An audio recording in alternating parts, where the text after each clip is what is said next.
Taurus, hi, welcome to Mystic Wing PH at titingnan natin ang energies ng inyong kaperahan. Money, career, finances ngayong July 2024. So if you are interested in private readings, meron tayong link sa description at sa pinned comment. Paki-check nyo na lang. So let's see, Taurus, your energies for July.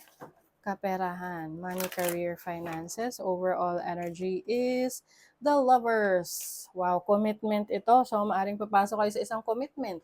Commitment sa trabaho, sa business, sa career. At I feel like there is someone in your life who is convincing you, parang katuwang mo sa buhay, or someone na sinusuportahan ka sa mga goals mo, sa mga gusto mong ma-achieve ngayong buwan na ito. Let's see. Yung iba may decision making kayo na kailangan gawin related sa career, sa business ninyo, or sa work. So your possible challenge is the Seven of Cups, a lot of options, may mga pagpipilian ka, kaya siguro may major decision din dito kasi the Lovers is like being in a crossroad, no, na gusto mong malaman kung aling landas na yung tatahakin mo. Kakaliwa ka ba, kakanan ka ba, diretso, 'di ba? So, kaya lang may confusion. Nalilito ka. Pwedeng ngayong July maghahanap ka ng clarity. Kaliwanagan. Your opportunity is the Ace of Cups. Wow. So, this is a new source of happiness, new inspiration. Maaring merong new beginnings for you in terms of your career, finances, at hindi lang siya basta-basta new beginnings, no? Ito yung tipong excited ka kasi mahal mo to at gusto mo to, na this is something that you have asked for, you have prayed for, pinagdasal mo to, na opportunity na dumating sa'yo. So your blessing is, wow, the Empress. This is your energy. Venus energy kasi to. So energy ng Taurus and Libra. As a blessing, napakaganda niya kasi this is about abundance, no? This is creativity. So maaring meron kang creative na projects or creative career or business na sisimulan, no? Or ilo-launch ngayong July. Kasi tinan mo, parang kabuhanan na niya. Or anytime soon na sisimulan na project na maganda ang potential, malaki yung potential niya na maging very successful. And ano rin to, abundance, opportunities. I feel like kung ano man to, this is like pagkakaroon ng yung tinatawag nilang Midas touch, na kung ano man yung hawakan mo, it turns into gold. So, as long as nandun talaga yung passion mo, then definitely, it's a guaranteed success. So let us clarify, what is the Lovers? Ten of Cups, happiness.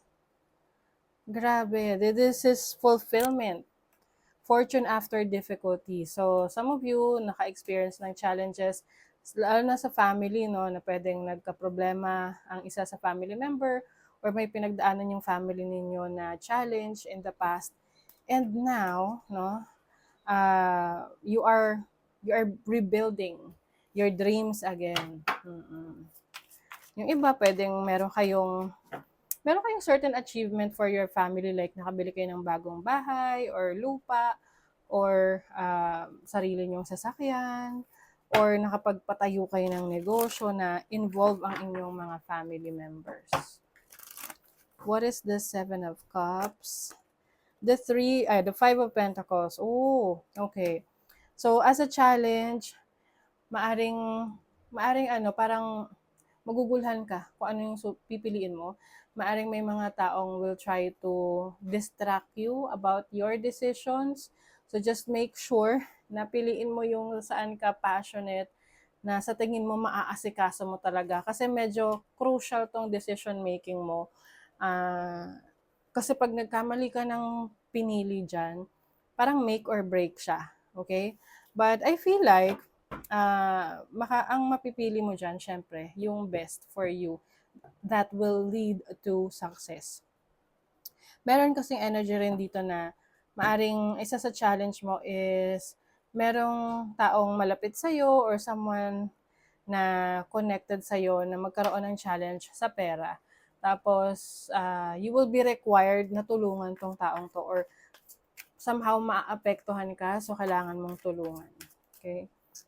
Ace of Cups, Page of Swords. So, this is curiosity. I think meron kang gustong aralin, mas explore na bagong kaalaman or ideas, no, na kung paano mo pa mas mapapabuti or may improve itong idea na to and to make it happen. Kasi syempre, it will always be an idea kung wala kang i-apply na action. Okay, what is the Empress? You have the Eight of Swords. So speaking of action, aalis ka na sa self-limiting beliefs mo na yan. Kasi for the longest time, yung iba sa inyo, nililimit nyo yung sarili nyo sa potentials ninyo na laging sinasabi, hindi ko kaya, or you are afraid of change sometimes, no? Na anything na hindi komportable sa'yo or unfamiliar, ayaw mo subukan dahil maaring iba sa inyo, okay na kayo sitwasyon nyo ngayon sa career nyo or sa business ninyo. But, we are here to grow. We are here to explore the world or the opportunities na dumarating sa atin. So, for you, ang blessing ninyo is freedom to explore the possibilities. Okay? So, kumbaga na-realize mo na, uy, meron ka palang iba pang kakayanan. Marami ka pa palang kayang gawin. Building blocks. Yung iba sa inyo, you are building an empire. Kumbaga, nasimulan nyo na to, itong negosyo, itong business na to, itong career na to, and now, pinagpapatuloy nyo lang. No? I also see some energies of being popular, no? Maaring mas makikilala ka ngayong July. It will open doors for you, door of opportunities, na mas lalo mong mapag-grow, mapaunlad yung career mo dahil sa exposure na yan. Orphaned. Okay, so some of you, maaring you were somehow parang iniwan, no? Or merong tao na will live your life. But I think itong tao na to is meant to leave you because maybe itong taong ito ay yan yung nagbibigay sa'yo ng limitations, yan yung distraction mo or someone na laging nagsasabi na you're not good enough. Okay? Now, you are stepping into your own power.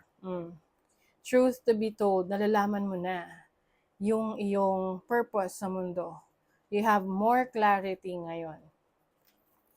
The truth is there. The truth will set you free.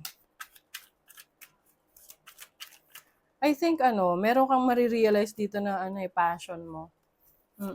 Na mag-open ng opportunities. Ito na yon sinasabi ko sa inyo kanina na someone is limiting you, limiting freedom. Youth. Oh my God. Tingnan nyo naman, Taurus. You are breaking free. You are breaking free from this limitation. Okay? So, kung sino man may nagsabi sa'yo na wag mo na ituloy yan, hindi ka naman magiging successful dyan. Ayan, mapapatunayan mo na mali sila. Okay? Dahil papakita mo kung gaano ka kagaling, marami kang ma-achieve. Ayan, so ngayong July, medyo magiging parang roller coaster ride ang energy sa iyong money, career, finances. May mga times na malaking kikitain mo, may mga times na malaki nga yung kinita mo pero marami kang kailangan gastusin. So, ang importante doon is meron kang abilities na gumastos. Ibig sabihin may income. So, you have upgrade.